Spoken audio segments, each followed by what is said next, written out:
Typhoon Merbok hit our community so hard it did an entire lifetime's worth of erosion in one storm. The inundation from the sea came in through our town. It damaged infrastructure. 37 people were permanently displaced from the village.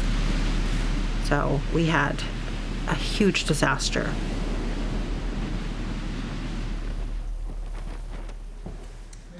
Agatha Napoleon is the climate change coordinator for one of the tribes that lives in Hooper Bay. I'm a Hooper Bayer. This is where I grew up. My children grew up here. This is our land. We are its people. We've lived here for eons.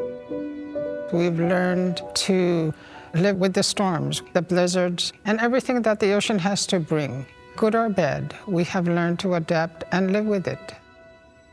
Our way of life revolves around the cold, and whatever little spring and summer that we have, this climate change thing is wreaking havoc. Experts who've been studying what's happening here say the threat is so severe because of changes to both the surrounding sea and the frozen ground known as permafrost. This big hunk of ice up here, which is most of Alaska, is slowly melting due to the very rapid warming, up to 4 times faster than what we see globally. Tom Ravens is a civil engineer and an expert on the Arctic coast.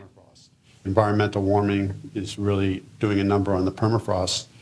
And, permafrost is a natural way to protect against coastal erosion. Permafrost is absolutely the glue that's holding all the sediment along the coast in place. And of course, as that permafrost thaws, the glue is essentially disappearing and it's just draining into the sea. And all that's left is this sort of muddy mush. Now that the permafrost is thawing, coastal erosion rates are higher. What's worse, Arctic waters aren't freezing the way they have in the past. And as the sea ice disappears, so does an important line of defense. The ice is almost like a seawall.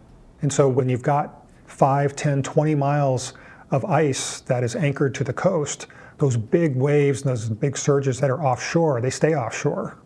But now when you've got no ice armoring the shoreline, those waves, there's nothing to stop it from just coming in and battering the coastline. That's what's happening in Hooper Bay, and efforts to strengthen the village's defenses haven't been able to keep up. The state has spent millions in federal grants trying to protect the airport road. The Department of Transportation in Hooper Bay elevated the airport access road, and we thought it was going to be good till 2050, according to our projections of sea level rise and flooding, but it turns out Merbok came in and flooded this road. So for some here, the conversation is changing from protecting Hooper Bay to leaving it behind. We've learned that within 15 years, the permafrost in the YK Delta around Hooper Bay, Skagit Bay, and Cheeback is going to be melted. And at the end of the century, the Bering Sea is going to be subsuming that entire area.